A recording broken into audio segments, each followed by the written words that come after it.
এ যেন দেশের কৃতি সন্তানদের মিলন মেলা। নিজেদের মেধা, শ্রম আর নিরলস প্রচেষ্টায় যারা সমৃদ্ধ করেছেন দেশকে, সেসব গুণীদের হাতে দেশের দ্বিতীয় সর্বোচ্চ বেসামরিক সম্মাননা ২১শে পদক তুলে দেন প্রধান উপদেষ্টা ডক্টর মোহাম্মদ ইউনূস। দেশ গঠনে বিশেষ ভূমিকা রাখায় ১৮ ব্যক্তি ও প্রতিষ্ঠানকে দেয়া হয় ২১শে পদক।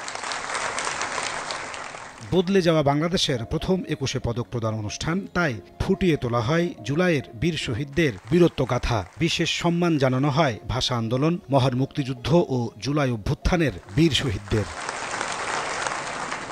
বক্তব্যের শুরুতেই প্রধান উপদেষ্টা ডক্টর মোহাম্মদ ইউনূস বলেন, নারী ফুটবল দল বিশ্বে বাংলাদেশের জন্য বিরল সম্মান বয়ে এনেছে। দলটিকে ২১শে পদক দিতে পেরে আনন্দিত জানিয়ে খেলোয়াড়দের সফলতা কামনা করেন তিনি। আমরা এখন অতীতের যে কোনো সময়ের চাইতে বেশি শক্তিশালী, উদ্যমী এবং সৃজনশীল। আমাদের তরুণ প্রজন্মের স্বপ্ন অতীতের যে কোনো প্রজন্মের স্বপ্নের চাইতে দুঃসাহসী, বিশেষ করে নারী ফুটবল টিমের জন্য।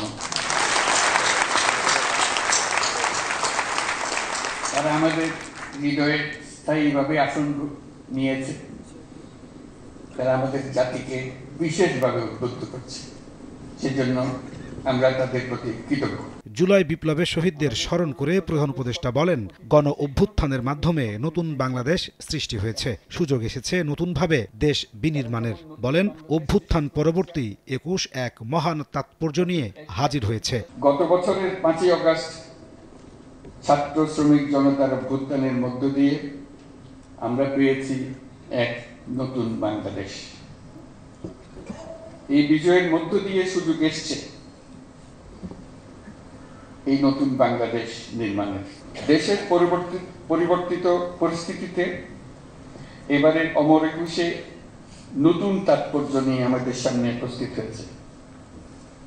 আমরা জানি ২১শে ফেব্রুয়ারি আমাদের আত্মপরিচয়ের অবিনাশী স্মারক। আমাদের স্বাধিকার চেতনার প্রাণ প্রবাহ ২১শে ফেব্রুয়ারি।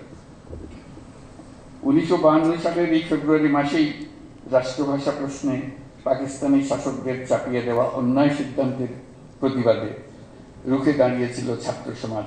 এ সময় প্রধান উপদেষ্টা তরুণদের দেশ গঠনে এগিয়ে আসার আহ্বান জানিয়ে বলেন, তাদের সীমাহীন উদ্যম কাজে লাগিয়ে পৃথিবীও বদলে দেওয়া সম্ভব।